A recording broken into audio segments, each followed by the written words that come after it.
ভিডিওতে ক্লিক করার জন্য জানাই অসংখ্য অসংখ্য ধন্যবাদ। আপনারা দেখছেন আপনাদের প্রিয় ইউটিউব চ্যানেল wow007। তো ফ্রেন্ডস, সবাই কেমন আছেন? নিশ্চয়ই খুব ভালো আছেন। অনেক দিন ধরেই কিন্তু ভিডিও দিতে পারিনি, বিশেষ কারণের জন্য। শরীর অসুস্থ ছিল, সেই কারণে কিন্তু আমি ভিডিও কন্টিনিউ দিতে পারিনি। তো এরপর থেকে কিন্তু আস্তে আস্তে যতটা পারি আপনাদেরকে আপডেট কিন্তু দেব। তো ভিডিওটি সম্পূর্ণ দেখতে থাকুন। ডিএ নিয়ে কি বলেছে চলুন বিস্তারিত জেনে নেওয়া যাক। ডিএ বিতর্কে নতুন অধ্যায়। রাজ্যের সুপ্রিম কোর্টে কর্মীরা কিন্তু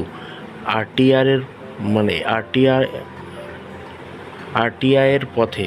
তো ফ্রেন্ডস, তারপর দেখুন এখানে বলা হয়েছে পশ্চিমবঙ্গের সরকারি কর্মচারীদের বকেয়া ডিএ বা মহার্ঘ ভাতা নিয়ে কিন্তু রাজ্য সরকার এবং কর্মচারী সংগঠনগুলির মধ্যে সাক্ষাৎ চরমে পৌঁছেছে। সুপ্রিম কোর্টে 25% বকেয়া ডিএর ইস্যুটি কিন্তু বিচারাধীন থাকা সত্ত্বেও কিন্তু রাজ্য সরকার আপাতত ডিএ প্রদানের অপারগতা জানিয়েছে। যে এর পাল্টা হিসেবে সরকারি কর্মচারীদের একাংশ এবার তথ্য জানার অধিকার আইন এবং আরটিআই এর সাহায্য নিয়েছে রাজ্যের আর্থিক স্বচ্ছতা যাচাই করতে। এর পাশাপাশি বলা হয়েছে, দেখতেই পাচ্ছেন, যে এই ঘটনা ডিএ বিতর্কে নতুন মাত্রা যোগ করেছে।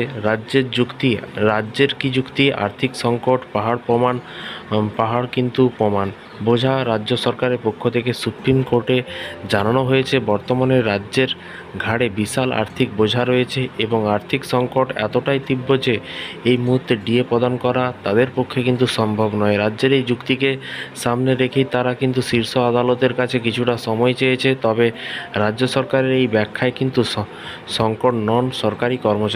সন্তুষ্ট নয় কিন্তু সরকারি কর্মচারীদের। তাদের অভিযোগ, সরকার বারবার আর্থিক সংকটের অজুহাত দেখালেও কিন্তু ডিএ প্রদানের প্রকৃত ব্যয়ভার এর পেছনে কিন্তু স্বচ্ছতা নিয়ে বহু প্রশ্ন কিন্তু উঠে আসছে এবং কর্মচারীদের পাল্টা চাল আরটিআই এর মাধ্যমে তথ্য সংগ্রহের কিন্তু উদ্যোগ।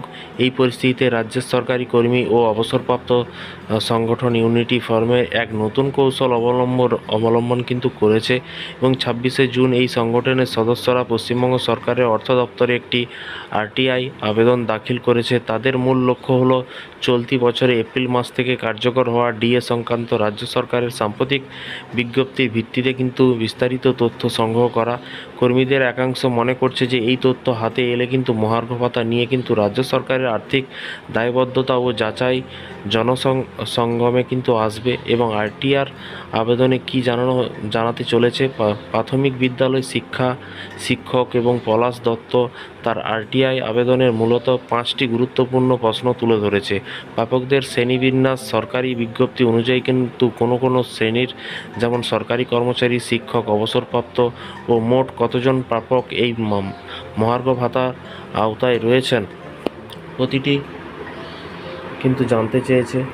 এখানে কিন্তু বলা হয়েছে, দেখতেই পাচ্ছেন, যে মোট কতজন আছেন এবং বিভাগ ভিত্তিক খরচ, প্রতিটি বিভাগের জন্য মহার্ঘ ভাতা দিতে সরকারের ঠিক কত টাকা খরচ হচ্ছে, টাকার মোট অঙ্ক জানতে চাওয়া হয়েছে।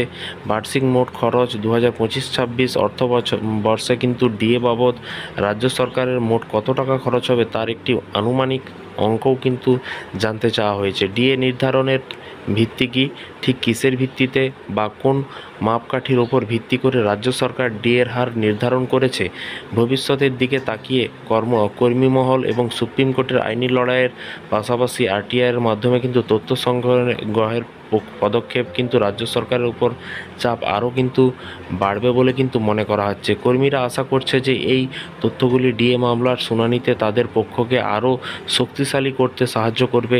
এখন দেখার বিষয় রাজ্য সরকার এই আরটিআই আবেদনের পরিপ্রেক্ষিতে কী তথ্য প্রকাশ করে এবং তার বকেয়া ডিএর ইস্যুতে সমাধানে কোনো ইতিবাচক ভূমিকা নেয় কিনা। রাজ্যের সরকারি কর্মচারীরা এখন অধীর আগ্রহে কিন্তু তথ্যের দিকে তাকিয়ে রয়েছেন। তো ফ্রেন্ডস, এই ছিল আজকে একটি ছোট্ট আপডেট। এই ধরনের প্রতিদিন সরকারি কর্মচারীদের আপডেট পেতে চ্যানেলটিকে সাবস্ক্রাইব করে রাখুন পরবর্তী নতুন আপডেট পাওয়ার জন্য। ভালো থাকবেন, সুস্থ থাকবেন, আবার দেখা হবে নতুন কোনো ভিডিও নিয়ে। Thank you.